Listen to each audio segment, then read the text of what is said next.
Hey guys, it's me, Erin. I hope you're doing well. I wanted to take a moment to record a quick video for you guys. We've just launched a brand new blog, and it is covering one of the most frequently asked questions, both to me by CPA candidates that I interact with, and also just in general. I see it all the time on CPA candidate blogs and things like that. So, we are talking about the CPA exam requirements in California. So keep in mind, the most important thing that I want you to get out of this video is that these requirements are only for the state of California.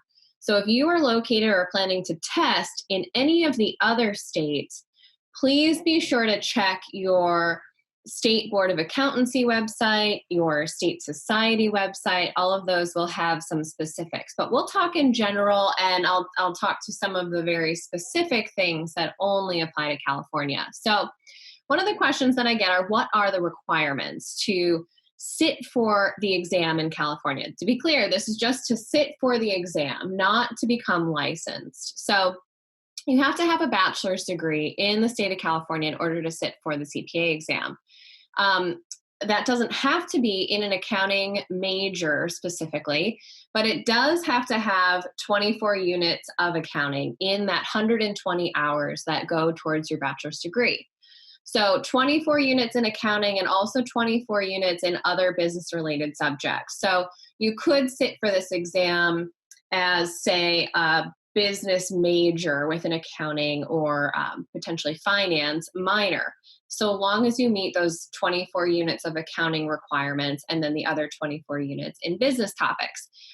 For some specific guidance around what those topics include, those business topics, I have included a link to the California website in the blog. So definitely check that out just to make sure you are qualified. So this is different then from the 150 hours that you need in order to eventually become licensed as a CPA. But in order to sit for the test, you only have to have your 120. So that's a common misconception that I hear a lot. People are very focused on getting their 150 hours before sitting for the exam. So it's something you should consider when planning out your approach. Depending on where you're at credits-wise, a lot of people like to take the fifth-year master's programs that are offered at a lot of universities. Those are great programs, and it will definitely help you to meet your 150 credit hour requirement. But you can start to sit for the exam before that. So I've had a few clients in the past who have actually studied for the exams and sat for exams while taking their master's course. So that's a potential option for you too. The recommendation always is just to take these exams as soon as you possibly can. And while the information is fresh, you're going to be so much better off than waiting. The longer you wait, the more removed you are from studying and just the flow of how you learn and best retain information. So the sooner, the better. You will not regret that decision. So you also, in order to sit for the exam in California, you don't need to be a permanent resident of California or a U.S. citizen, but you do need a Social Security number. Once you have figured out through the state that you are in fact eligible to sit for those exams, then we come to actually sitting for the exam. So there's some fees involved with that. I get some questions about that as well. And this is true in any state, the fees will be slightly different depending on where you're planning to sit. Now, in California, plan to spend about $200.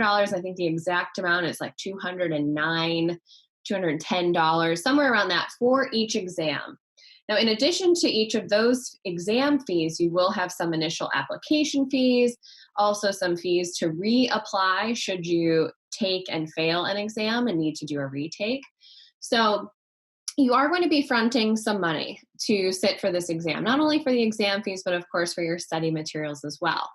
Hopefully you're in a scenario where you will get some reimbursement from your company on those, but just be prepared that there are some investments that you need to make prior to sitting for those exams. One thing that I had a client do that I thought was so smart is they got a credit card where they earned points that they could eventually use for travel or, cash back, things like that. So if you've got access to a resource like that, especially if you can get one that's interest-free for 18 months or something like that, just as a side note, that might be a whole topic for a different day.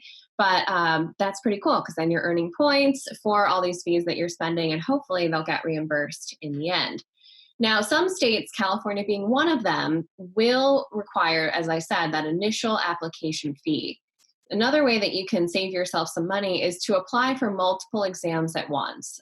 If you want to be really aggressive, if you have an aggressive schedule planned out for yourself, go ahead and purchase 3 or 4. You can purchase all 4 exams at once if you wish. Keep in mind, though, that that notice to schedule that you're buying, that exam NTS, is typically only valid for 6 months, 6 to 9 months, depending on your state.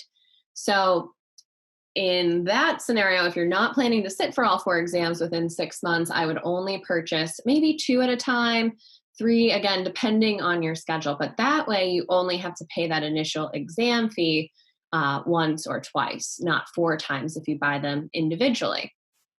And then keep in mind, once you've passed all those exams with your minimum score of 75, when you go to apply for your license, there's a licensing fee that comes along with that. In California, it's another $250 or so.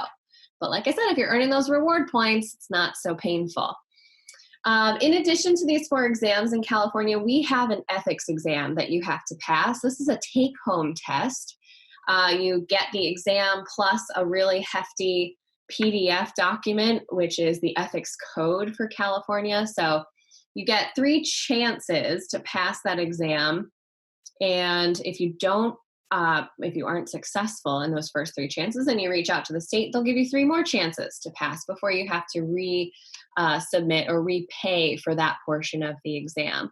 A lot of people don't talk about the exam because it is a take home. You really can take your time, make sure you've done a solid enough job to pass. So it's not terribly difficult. It's just a time-consuming exercise. Super valuable part of the exam, though, in my opinion. So once you've passed, then we have to worry about your licensing requirements. This is when you need to have the 150 hours. So those 150 need to include an additional 20 units of accounting subjects and 10 extra units of ethics. So again, for specifics on that, the link to the California Board of Accountancy is in the blog. So definitely check that out just to make sure you've got what you need. Now, in order to get those 150, as I mentioned earlier, a lot of people opt for a 5th-year master's program, either an MST, your Master's of Tax, or your Master's of Science and Accounting.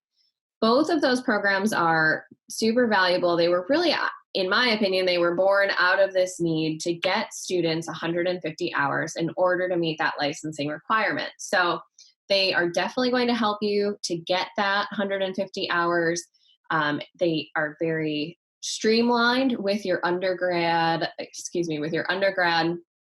coursework. So it's a pretty clear, very easy next step to take. It's already kind of been mapped out and perfected for you. So a lot of people opt for it just out of ease. You really don't have to think too much about it, assuming you apply and are accepted into that program at your university. But having a master's in itself is not required. So if you're already either qualified with your 150 hours just based on being a double major, or maybe having transferred during your university years, and having those credits to your name already, and you meet the specific requirements, there's no need to have a master's in order to sit for the CPA exam. People I've talked to have different opinions about whether that master's will help you in the long run in terms of your qualification as a staff, or how valued you are as a potential hire from a firm. I won't get into that too much today. I think the main considerations are for people in deciding whether or not to pursue that master's program is how close are you to your 150 hours? And if you're close, you can always go and get those hours somewhere else. Cost effectiveness is another consideration. Some of these programs, because you are earning that graduate degree, can be more costly than something like an online or a community college program. So be sure to check the requirements in your state. Make sure that whichever path you choose is going to be the right one, of course, for you, but also that to make sure that you're meeting the requirements in your state. what we're going to be talking about in future videos is accountant versus CPA. So answering one of the other big FAQs that I get, is the CPA exam worth it? So if you've asked yourself that question, or if you're curious, make sure to join us in a future video.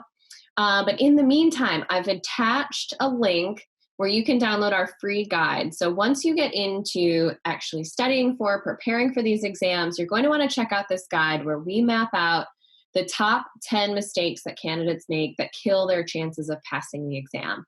These are mistakes that I hope you will avoid, things that other people have done that have really killed their chances of success or have held them back and slowed down their progress on these exams. So my hope is that by sharing them with you, you will have exactly what you need to pass these exams on your first try.